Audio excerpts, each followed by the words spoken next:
राज्यातील गोरगरीब नागरिकांकरिता मुख्यमंत्री देवेंद्र फडणवीसांनी एक महत्त्वाची घोषणा केली। गोरगरिबांना आता मोफत उपचार मिळणार। महात्मा फुले जनआरोग्य योजनेतून 2400 आजारांकरिता खरतर मान्यता झालेली आहे। 5 लाखांपर्यंतचा सर्व खर्च सरकार करणार असं देखील फडणवीसांनी सांगितलं। राज्य मंत्रिमंडळाने आपलं जे महात्मा फुले जनआरोग्य योजना आहे या योजनेच्या अंतर्गत 1300 आजार आतापर्यंत अधिसूचित आपण केले होते।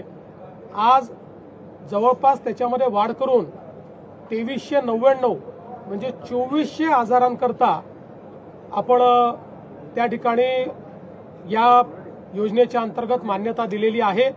किंवा आता 2400 म्हणजे 2399 आजाराकरता 5 लाखापर्यंतचा सगळा खर्च हा सर्व नागरिकांकरता या योजनेच्या अंतर्गत केला जाईल। महाराष्ट्रातल्या गोरगरिबांना पूर्णपणे त्या ठिकाणी मोफत आणि चांगल्या पद्धतीचा उपचार मिळण्याच्या संदर्भातला मार्ग खुला